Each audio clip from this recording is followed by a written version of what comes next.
King of the Hammers 2020, the talent tank. We got another installment. We've got Joe Thompson with UFO Fab. Joe, what a beautiful day. Gorgeous day. Actually, it's hot out here even, but I hear the cold's coming. Well, I'll tell you the way it is. I don't like the wind. I don't like the cold, so it's perfect. Stop with the W word. Yeah. I'm knocking on this director chair. It's wood, I swear. Yeah, we've been blessed for 2 days, but I hear the wind's coming tomorrow. Might be good for race day. Well, Joe, thank you for coming on, man. A lot of people don't necessarily know who Joe Thompson is, but they certainly will recognize the cars. Your cars are very unique. There's no one out there making cars that look like yours. Definitely, I started with a clean sheet. I did not want to copy anybody else's car, not because I didn't want to copy them, but because I felt like I had a different path that was hopefully going to work better. A different way to skin the cat. Correct. So Joe's cars are all center drivers, except for you do have a two-seater out there, but they're single-seaters where the driver sits centered in the cockpit. And we're going to go into why that is here in a little bit. But, yeah, very unique cars. Joe, you're out of California? Yeah, Northern California in Grass Valley, just between Lake Tahoe and Sacramento, right in the middle. And a lot of the cars that you have built lately have gone to the Gomez brothers. I've got 3 to the Gomez brothers, plus a bunch of work on other stuff they have, and the others are to other customers. Do you prep their cars? I do not. Yeah. And they're close to you, though. They're like 100 miles away, something like that? Yeah, they're close. They're about 45 minutes away, and I do spend a lot of time there. I go and help them out when they need something. We do lots of repair work for them. They're pretty tough on equipment, so we help them out when we can. But, yeah, they're close by, and we do a lot of work with them. Just that's the only cars we built for them. So what was your path into being your own owner-operator, entrepreneurial fabricator? What was your path? You're older than me, I can tell. Yep. I'm not. I'm 49. You're 49. Yep. I'm 43. I wasn't saying you're geriatric, but I can tell that you're. Hey, come on! I'm in pretty good shape, man. Give me some credit here now. No, you do look like a very fit individual. So, yeah. So I got a late start in cars for sure. I didn't get a late start in fabrication, but I got a late start in cars.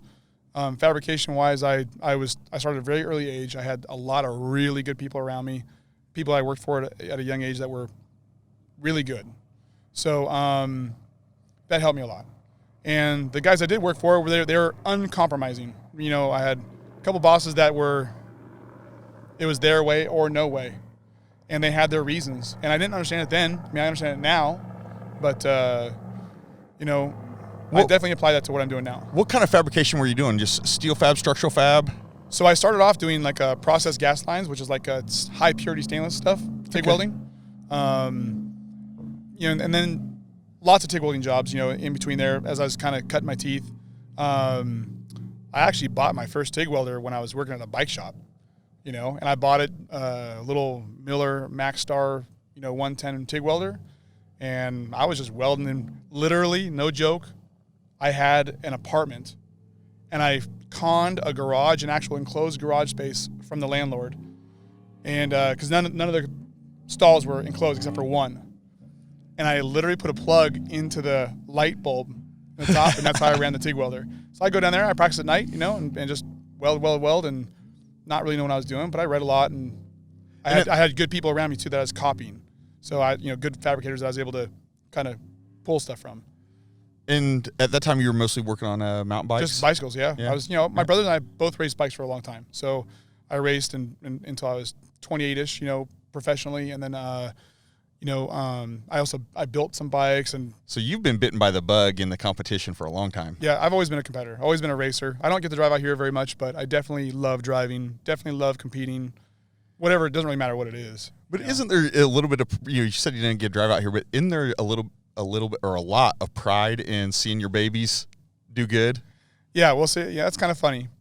So when I watch like the brothers race, for example, they're so tough on cars. I get more anxiety watching them than I do being in the car on my own. I get in the car, I'm completely calm. I don't get frazzled. I'm not breathing heavy. I'm not nervous. I enjoy being in the car, but when I'm outside the car watching is much tougher for me. And yeah, I am proud. So when they do finish well, I am. Yeah, it's definitely a pride moment, I guess. I remember a race where one of the brothers yard sailed end over end in front of everybody. Texas, I believe. It was Yeah, he never lifted. Brutal. Yeah. Nosed off and just how many times did he go into ring? Like 7 or 8? It was a lot. And the car looked pretty fine. Well, it was hurt. It was hurt. So he hurt the nose and he hurt the tail. So he got lucky in a nose tail crash because those ends take a lot of they absorb a lot of junk, right? So he didn't land like hard on the roof, for example. Okay. But anyway, yeah. So but we put it back on the frame fixture, the jig, the car, the bulkhead, the main cab, A pillars, B pillars were all dead straight. No problem there. Moved. Nothing moved at all. That's a testament. Yeah. So we try hard. Like I overbuild compared to other guys. I follow the rule book very strictly, and I will when it comes to their occupant safety. There's things I do that other people are not doing. That not that they're not being safe. They're following the rules too. I'm saying that I just kind of. It's your different take on things. I go a little extra. I mean, I don't want to, get hurt in a car. Right. I don't want anybody else to get hurt in a car either. Now, one thing that I saw in looking over the car that you brought out here today was how quickly you can service the car. It's really set up very well for prep. Yeah. And one of the really cool things I saw, and I'll share this on social media as well, with your permission, of course, how you've mounted your seats to cut the seat to come out so quickly, so you can access the transmission so quickly, and it's showing your mountain bike background. Yeah. Your seat mounts look like upside down bicycle forks. Correct. That the seat has a stud, and the seat drops into that bicycle fork, inverted bicycle fork, and then tightens in. Yep. There's a little safety pocket, so even if the bolt's loose, the seat can't come out. So even if someone messed up and didn't tighten the bolts, the seat will never come out of there. And it's one of those, it's that extra little different take on doing the same thing that really, I looked in that cockpit of that car that set it apart. I was like, wow, that's impressive. The other little thing, just walking around the car that I found so impressive was how you do your spare tire mount.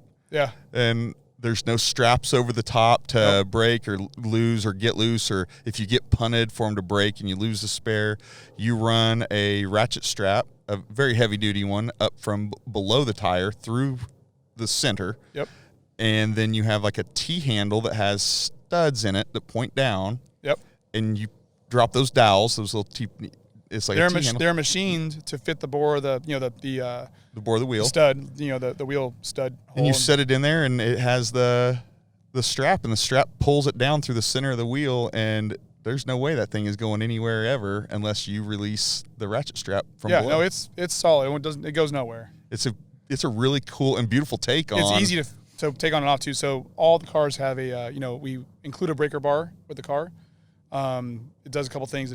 We have a quick change belt setup that we designed also. So the breaker bar does the tire and the belt and the belts and the studs, wheel studs, all the same. It does all of them as needed. So simplicity, and by doing that, you keep weight down on the car. Yeah. Well, our cars are heavier though compared to most cars. I mean, we're generally about a couple hundred pounds more than maybe some of your bigger cars, like fully outfitted with fuel and a driver and a spare tire. They're 5,600 pounds. They're 5,800 pounds. That makes them good in the desert though. So where do you think you pick up in weight versus the field?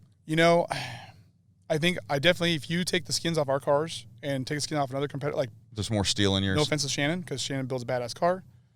You take Shannon's skins off, there's no tubes there. He builds for himself though. He is a racer. So when he builds a car, if he damaged it, he's fine with cutting a tube out and putting a new tube in. That's a competitive racer's mentality. A lot of the guys that I'm selling to though don't have the ability to do that, on a regular basis to constantly maintain their car. Or you have guys like the Gomez brothers who are really tough on cars, and you have to build them we have to build them a car that's as tough as we can make it. Literally a sledgehammer with a seat attached to it. Yeah. I mean, we definitely the weight is in the cage.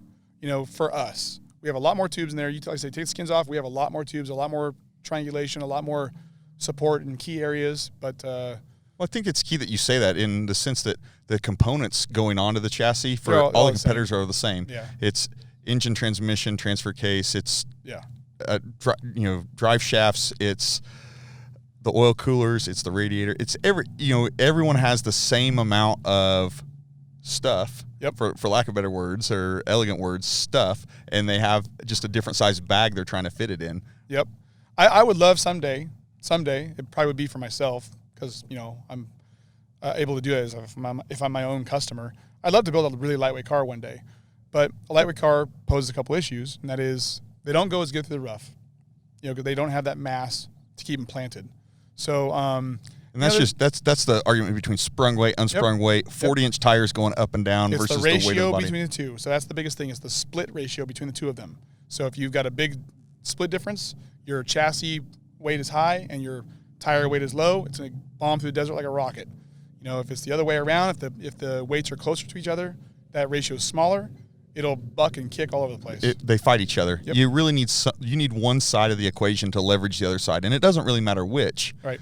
But we kind of know that a 40-inch tire on a wheel mount, on an IFS, you split it half on the length of the arms. That's kind of what your mass is. And everyone, if you're all building the same, you can't really change that value. Right. But what you can change is the sprung weight. I don't stress about weight too much. I mean, obviously, I'm not trying to build the whole thing on a 1/4-inch plate, but I definitely, I try my best to pair weight where I can, where it's safe and it's not going to be a structural issue later on. But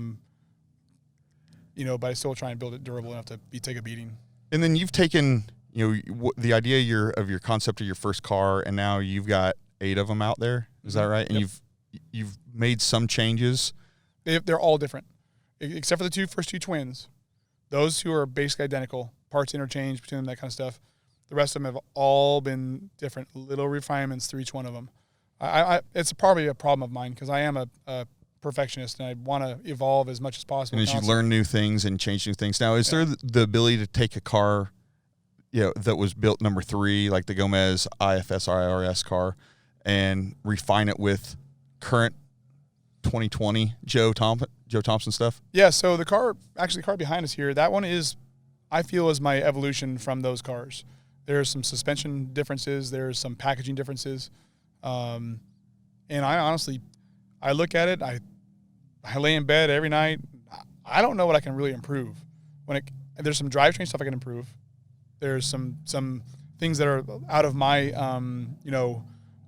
box of things that I'm building that can be improved by outside vendors maybe. But as far as the car, I don't really know what I can do more to improve it, except for maybe drop some weight or I don't know. Packaging wise, I don't know. I did see one really cool thing on this car that I hadn't seen. I know they're obviously out there, but you helped them get there was RCV. Yeah. The relationship with RCV, you used to, you would run the 934 inner CV with a Dana 60 outer bell. And on this car, I looked at it and was like, our RCV has been huge, honestly. I remember calling them way back in the day, and they didn't know who I was, and I had to really I'm not saying they were hesitant because they've been awesome. I'm saying that I had to, pull some, hey, I know this guy's to try and get him to kind of take me seriously, And then once the 2 cars were built and they built me new, the outer CVs on the first twin cars, the first Gomez cars, they were custom to my specs. And then after those, they've really stepped up, and And the equivalent is it's like a 2.5 ton. It's a Series 30 outer CV with their spherical boot, and knock on wood, none of the cars we've run have ever lost a CV. Which is, I don't know anybody else who can really say that, honestly. Well, I just had that conversation a few weeks ago with Jason Shearer about when he lost 2 of his, and I've lost numerous on mine, and they suck. I mean, we did lose a CV at Ridgecrest. JP lost his rear diff, and he drove the entire last lap in front-wheel drive only. Which is funny. That's trophy. Funny these T1 guys were like, oh, if you break a rear drive line, just shift it into, leave it in 4-wheel drive. These all-wheel drive trucks that are coming out, they're in all-wheel drive. If you've ever driven one of these cars only in front-wheel drive, they don't go. No, they're hard. And so he just abused that car to the end, and he tore some boots, blasting through brush and stuff to try and keep momentum. He couldn't take a turn, had to just wing it, whatever, and tore some boots. But when he came back to the pits, or when he came across the finish line, the CVs, the balls, the cage were all intact. Like there was nothing broken whatsoever. And they were covered in dirt and dust, smoking. They were literally smoldering. And but he made it to the finish line. They never broke, so in-service heat treating. Yeah, exactly. Yeah. Yep. No, those guys are tough on stuff, but that said, proving out and proving and having faith in the components you're putting in the car, and if you are choosing based on who your customers are. You're choosing to put things in their cars that will stand up to them, and they'll stand up to everybody. Yeah. And there are some things, I mean, I have to, give the shop and we have a lot of time into engineering that front geometry. I mean, like I said, when I built those cars, I had that front end designed 5 years previous. It was just sitting on my computer the entire time. And so I have done some different things compared to what everybody else is doing. My geometry is fairly middle of the road as far as the way it works, but there are some things in the geometry that help the CVs live. Well, I really liked your arms. Your arm design is, it's a little fashion forward, so to speak, in the sense that a lot of guys don't like them. They don't like them at all. I like them for the sense that a lot of guys are running fabricated steel, plated arms up or lower, and if you take one rock hit, you ding it, it folds up like origami. Yeah, it's you throw them away and you got to replace them. Yours are really heavy wall tube, and you plate between the tube. Yep. So there's internal bracing on those tubes. So I do both types. I do a box type, and I do a tubular type as well. In my personal opinion, the tubular type is definitely a tougher arm. Like, it's the anvil in a rubber room. It's tough. You're not really going to break them. The box one has some advantages, as far as how they're built, the ease of building. The tubular ones are actually harder because it's a lot of handwork. Whereas the boxed arms, they're laser cut, and they're, it's a puzzle. You put it together. So from a production standpoint, the box arms are easier. But from a pure toughness standpoint, the tubular ones they're definitely tougher. So let's talk about you for a second in your shop. UFO Fabrication, Grass Valley, California. You a one man band? I think you built at least the first two twins, those twins, in a 2-car garage by yourself. Yeah, so one man band originally. And 2-car garage, out of my house, went through like 3 girlfriends, in that time building the twins, nobody wanted to hang out, while I was in the shop all day. So that was kind of funny. And, just the sacrifices. Yeah, the sacrifices, right. We're building these cars. That's what we're doing. So, built them out. I had good machinery, but still, it was small space, but it was good for me. It was intimate. I was able to work when I wanted to. I would walk right in, have a bowl of cereal, or go to bed at 2 a.m, get up when I wanted to, and keep working. And I like that, I like being able to kind of have that flexibility. Well, I think there's some efficiencies of scale that happen when you're in such a small space. It's like when you lose that 10 millimeter, it can't be more than 4 or 5 steps away. Versus in my shop, I lose whatever was in my hand 3 seconds ago. It may be 10,000 steps from where I'm at. Yeah, no, it's definitely being in a small spot. You have to be real efficient with what you're putting away. You can't just pull stuff out and leave it out and then take one quarter over another, because then you can't even move in your shop. It's like a parkour, course, out there. But I definitely keep it nice and clean and tidy, And that's a mindset. I mean, once you get into that mindset, and if you're applying that to your shop, I can see where you've applied that to your cars, that everything has its place and everything in its place. So I'm not a super neat freak. It's funny because you say it, because I'm not a super neat freak. I mean, my house is clean, my room is clean, my car is clean, the shop is clean, but it's not like some guys where it's like, regimented perfect. However, the cars, the stuff I build, I definitely feel that I apply that to there. That I don't want to compromise. I like it. So what's the next steps for you? What's the next steps for UFO Fab? Honestly, we're just looking at a bunch of drivetrain refinements that we want to do. And that's the biggest thing, honestly, because we're starting to see some limits, of some of the drivetrain parts. Everyone who's been supplying them has been awesome to help keep that curve going, but we definitely are seeing some limits for sure. Hitting some plateaus. Yeah. There's a lot of stuff on the cars, like the drive lines and axles. We don't break any of that stuff. We don't break transfer cases. Transmissions are typical. You have a transmission that lasts 10 races and never have a problem, and you get a new one and it lasts 1 race and you don't know why. So trannies I think are always going to be that way until we have a big step in technology there. Diffs are an issue for everyone. So there's definitely going to be some drivetrain stuff that I feel needs to be pushed further in order for the cars to be better. I don't disagree with you. You walked through Hammertown last night today, and there's a lot of transmission carnage. Yep. Already, just pre-running. Yep. And I don't know what that next level, where that next. The brothers said to me last night at dinner, they're like, "Can we get a sequential 6-speed in there?" And I said, "Well, it's sequential, so when you want to go to reverse, you can't. You know, you have to turn the car off, and whatever." So they didn't really understand that at first, but once they realized they couldn't switch gears, then they understood. Right. No, man, Joe, thank you for coming on. Yeah. Did I cover everything? You cover everything you want to talk about today? Yeah. It was a very condensed session, and I know you're a guy that we can talk tech and get deep in it. We'll keep going forever. For hours. Yeah. But I want to give our viewers of the live feed and our viewers on the Talent Tank podcast a little view into the tech mind that's bolted onto Joe Thompson's shoulders and what he's got going with his just so unique, so out of the box, different design, and you've really taken. I'm not going to say you've created in a vacuum, but you have somewhat created in a vacuum, and that's when I look at your stuff. I believe you had to have created in a vacuum, but they're like these nice, refreshing refinements on age-old designs that we'd been doing it for a very long time. And I definitely have had my eyes open on everybody out here over the years. So I'm not saying it's a lot of designs are refinements of what I've seen, and from some amazing fabricators that are out here. So yeah, mousetrap is a mousetrap is a mousetrap, but you can always refine that mousetrap, and you have found different and new and creative and more lightweight or more robust ways to build that mousetrap. Well, good luck to all your cars this week here at the Hammers. Thank you for stopping in down here at Lasertown. Thank you, Cody Wagner, for letting us park out here on his compound.